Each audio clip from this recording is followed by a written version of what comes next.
السلام علیکم ویورز، میں ہوں شاکر سولنگی۔ ویورز، کپتان حکومت کے دو وفاقی وزراء فواد چودھری اور اعظم سواتی کو الیکشن کمیشن کے اوپر الزامات لگانا مہنگا پڑ گیا ہے۔ مسلسل سماعتیں ان کی شروع ہو گئی ہیں۔ گزشتہ روز اعظم سواتی کی سماعت تھی۔ اعظم سواتی خود پیش ہوئے تھے، لیکن انہوں نے کہا کہ وکیل میرے مصروف ہیں، لہٰذا مجھے ٹائم دیا جائے۔ تو الیکشن کمیشن نے پھر ٹائم دیا ہے اگلے مہینے کا۔ پھر آج سماعت تھی۔ آج فواد چودھری اور اعظم سواتی دونوں کی سماعت تھی۔ اعظم سواتی تو نہیں تھے آج، لیکن فواد چودھری الیکشن کمیشن پہنچے اور فواد چودھری لیٹ پہنچے۔ سماعت ختم ہو چکی تھی۔ الیکشن کمیشن نے اس پر بھی برہمی کا اظہار کیا ہے۔ دو رکنی بینچ جو ہے الیکشن کمیشن کا، دو ممبران کا، نثار درانی اور شاہ محمد جتوئی، انہوں نے سماعت کی ہے گزشتہ روز بھی، آج بھی۔ تو فواد چودھری کو تو ایک نوٹس بھیجا گیا تھا، لیکن اعظم سواتی کو دو نوٹسز بھیجے گئے تھے۔ ایک نوٹس فواد چودھری کے ساتھ پریس کانفرنس کر کے جو الزامات لگائے تھے الیکشن کمیشن کے اوپر، دوسرا نوٹس جو ہے بابر امان کے ساتھ پریس کانفرنس کی تھی اعظم سواتی نے اور الزامات لگائے تھے الیکشن کمیشن پر۔ ویسے ہونا تو تیسرا نوٹس بھی ہونا چاہیے تھا، جو پارلیمانی جو اسٹینڈنگ کمیٹی تھی پارلیمانی امور کی، سینٹ کی، جس کے اجلاس میں الیکشن کمیشن کے اوپر پیسے پکڑنے کے الزامات لگائے تھے اور الیکشن کمیشن کو آگ لگانے کی بات کی تھی، لیکن کیونکہ وہ اس کا ویڈیو کلپ اس کی نہیں ہے، میرا خیال ہے اس لیے الیکشن کمیشن نے ان کو نوٹس نہیں دیا۔ پریس کانفرنسز کی ظاہر ہے وہ لائیو گئی ہیں، ویڈیو کلپس موجود ہیں، تو اس لیے دو نوٹسز پریس کانفرنسز پر دیے گئے ہیں۔ گزشتہ روز کا جو سماعت تھی اس میں محمد زبیر ہیں معاون وکیل اعظم سواتی کے، وہ اعظم سواتی کے ساتھ پیش ہوئے تھے الیکشن کمیشن میں، اور وہ الیکشن کمیشن کی سماعت کے دوران موجود تھے اعظم سواتی بھی۔ الیکشن کمیشن کو انہوں نے درخواست دی کہ میرا کیس، کیونکہ میرے وکیل لڑیں گے، علی ظفر جو ہیں، ایس ایم ظفر کے جو فرزند ہیں اور پی ٹی آئی کے وکیل ہیں مختلف مقدمات میں، تو علی ظفر صاحب نہیں ہیں اویلیبل، وہ کسی اور کیسز میں ہیں، کہیں گئے ہوئے ہیں، تو لہٰذا مجھے ٹائم دیا جائے۔ تو الیکشن کمیشن نے پھر ان کی درخواست منظور کر لی۔ اس سے پہلے بھی اعظم سواتی اور فواد چودھری دونوں نے الیکشن کمیشن کو درخواست دی تھی۔ جب پہلی مرتبہ نوٹسز جاری ہوئے دونوں کو، تو انہوں نے جواب دینے کی بجائے جب جواب دینے کا مرحلہ آیا تو اس وقت الیکشن کمیشن کو انہوں نے درخواست دی کہ ہمیں ٹائم دیا جائے جواب دینے کے لیے، اور الیکشن کمیشن نے 3 ہفتوں کی مہلت دی تھی۔ 3 ہفتوں کے بعد جب سماعتیں شروع ہوئی ہیں تو کبھی کسی کا وکیل پیش نہیں ہو رہا، تو کبھی کوئی لیٹ پہنچ رہا ہے، ایک وزیر کا وکیل پیش نہیں ہو رہا، خود پیش ہو رہا ہے، اور جو خود پیش ہو رہا ہے تو وہ لیٹ کر کے پہنچ رہا ہے، سماعت گزر جاتی ہے۔ تو اس طرح الیکشن کمیشن کے ساتھ آنکھ مچولی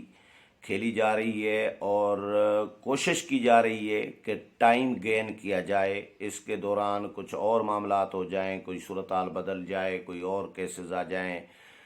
یا کوئی اور طریقہ، بہرحال کوئی نہ کوئی مسئلے کا حل نکل آئے۔ یہ کوشش ہے وزراء کی، جو دونوں وزراء جس طرح کی کر رہی ہیں۔ الیکشن کمیشن نے آج بھی سماعت کی، تو آج محمد زبیر جو معاون وکیل ہیں وہ شریک ہوئے اعظم سواتی کی طرف سے، اعظم سواتی خود شریک نہیں ہوئے، اور ان کے وکیل جو ہیں وہ بھی شریک نہیں ہوئے۔ تو محمد زبیر جو معاون وکیل ہیں، انہوں نے الیکشن کمیشن کو بتایا کہ وکیل جو ہیں علی ظفر صاحب وہ نہیں پہنچ پائے، ٹی ایل پی کی وجہ سے دھرنے شرنے یہ چل رہی ہیں، احتجاج چل رہا ہے، تو روڈ راستے بلاک ہیں، اور واقعی اسلام آباد میں تقریباً مطلب کچھ راستے کھلے ہوئے ہیں، باقی بہت سارے جو مین راستے ہیں، شاہراہیں ہیں، وہ اس وقت بلاک ہیں، اور لوگوں کو ظاہر ہے مشکلات کا سامنا ہے۔ کل ہم بھی جدھر بھی موو کر رہے تھے، تو ہم بھی آج بھی مختلف راستے بند ہیں اسلام آباد کے، تو وکیل صاحب، معاون وکیل نے کہا کہ ہم بھی بڑی مشکل سے پہنچے ہیں، تو ہمارے وکیل نہیں پہنچے تو ہمیں ٹائم دیا جائے۔ فواد چودھری کی بھی ظاہر نہیں تھے وہ بھی، تو الیکشن کمیشن نے وضاحت بھی کی کہ ہم نے 2 نوٹسز جاری کیے ہیں اعظم سواتی کو، ایک نوٹس جاری کیا تھا فواد چودھری کو، لیکن آج پھر ان کو نوٹسز جاری کیے گئے ہیں دونوں کو اس پہ نوٹسز جاری کیے گئے ہیں کہ بھائی آپ کیوں پیش نہیں ہو رہے، اور اب الیکشن کمیشن نے 16 نومبر کو ان دونوں وزراء کو دوبارہ طلب کر لیا ہے۔ تو الیکشن کمیشن سے یہ کوشش کر رہے ہیں کہ ٹائم گین کریں، کوئی سیٹلمنٹ، کوئی طریقہ نکالیں کہ جان چھوٹ جائے، لیکن الیکشن کمیشن اپنے موقف پر ڈٹا ہوا ہے کہ بھیا آپ لوگوں نے سیریس اور سنگین قسم کے الزامات لگائے تھے، اور الزامات کیوں لگائے تھے؟ اس لیے کہ الیکشن کمیشن ان کے کہے آنکھیں میں نہیں آ رہا، الیکشن کمیشن ان کی بات جو یہ چاہ رہے ہیں، من مانی کرنا چاہ رہی ہے پی ٹی آئی کی حکومت کے الیکشن کمیشن ہمارے انڈر میں رہے، تو الیکشن کمیشن ہمارا کٹ پتلی بن جائے، ہماری مرضی کے ساتھ کہاں انتخابی نتائج دے۔ ای وی ایم جو الیکٹرانک ووٹنگ مشین بنائی ہے اس کو جوں کہ توں الیکشن کمیشن تسلیم کرے، جس طرح ہم نے بنائی ہے جگاڑ کر کے مطلب آئندہ جو عام انتخابات کے لیے 2022 میں ہوں یا 23 میں، اس کے لیے جو ہم نے ای وی ایم بنائی ہے کہ اس ای وی ایم کے تحت اس طرح دھاندلی ہو سکتی ہے، پی ٹی آئی اس طرح جیت سکتی ہے، اس کو الیکشن کمیشن منوان تسلیم کرے، اور جو سمندر پار پاکستانیوں کو ووٹ دینے کا حق دیا ہے ہم نے، اور جس انداز میں وہ ہم ووٹ لینا چاہ رہے ہیں، 80 لاکھ جو ووٹ ہیں بیرون ملک پاکستانیوں کے، تو یہ بھی حکومت دھاندلی کے ذریعے لینا چاہ رہی ہے۔ تو الیکشن کمیشن نے اس کو مسترد کیا ہوا ہے، الیکشن کمیشن نے حکومتی انتخابی اصلاحات کو مسترد کیا ہوا ہے۔ اس میں سے آپ اندازہ کر سکتے ہیں جب حکومت کسی کے ساتھ مشاورت نہیں کرنا چاہ رہی، اپوزیشن کا فیڈ بیک لینا نہیں چاہ رہی، اپوزیشن کی ترامیم اور تجاویز شامل نہیں کرنا چاہتی، تو اس کا مطلب کیا ہے؟ اور جو قانون سازی کر رہی ہے حکومت یا کی ہے، قومی اسمبلی سے منظور کرائی ہے، ابھی سینیٹ سے رہتی ہے، اگلے ماہ جو ہے کہا جا رہا ہے کہ جی پارلیمنٹ کا جوائنٹ سیشن مشترکہ اجلاس بلایا جائے گا، اس میں پھر یہ تمام بل جو ہیں قانون پیش کیے جائیں گے اور منظور کرائے جائیں گے۔ لیکن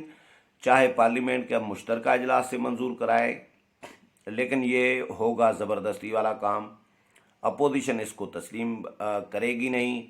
چاہے پارلیمنٹ سے منظور بھی کرا لیں،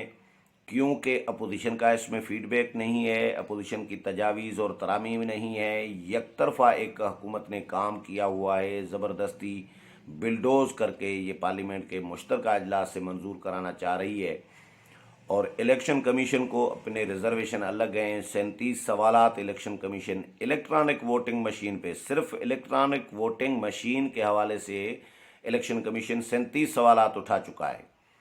اس کے جوابات حکومت دینے کے لیے تیار نہیں ہے، الیکشن کمیشن کو مطمئن کرنے کے لیے تیار نہیں ہے۔ پل ڈاٹ ہے، فافن ہے، یا مختلف ادارے ہیں، وہ بھی حکومت پر تنقید کر چکے ہیں، وہ بھی الیکشن کمیشن کے موقف کی حمایت کر چکے ہیں کہ بھائی الیکشن کمیشن نے الیکشن کرانا ہے، شفاف الیکشن کرانا پی ٹی آئی حکومت کا کام نہیں ہوتا، نہ ہی جو موجودہ حکومت ہوتی ہے کسی کی بھی ہو اس کا کام ہوتا ہے، شفاف انتخابات کرانا الیکشن کمیشن کا کام ہوتا ہے، اور الیکشن کمیشن کلیئر کہہ چکا ہے کہ بھیا آپ لوگوں کی جو انتخابی اصلاحات ہیں، جو الیکٹرانک ووٹنگ مشین ہے، اس کے تحت تو کوئی شفاف انتخابات نہیں ہوں گے۔ شفاف انتخابات جس طرح ہم نے آپ کو گائیڈ لائن دی ہوئی ہے، رہنمائی آپ کو رہنما اصول ایک بنا کے تیار کر کے دیے ہوئے ہیں کہ ان کے تحت، ان پیرامیٹرز کے تحت جو ہیں آپ انتخابی اصلاحات کریں، ای وی ایم تیار کریں، پھر شفاف انتخابات ہو سکتے ہیں۔ لیکن حکومت یہ کرنے کے لیے تیار نہیں ہے، حکومت نے الیکشن کمیشن کو پریشرائز کرنے کی، بلیک میل کرنے کی کوشش کی،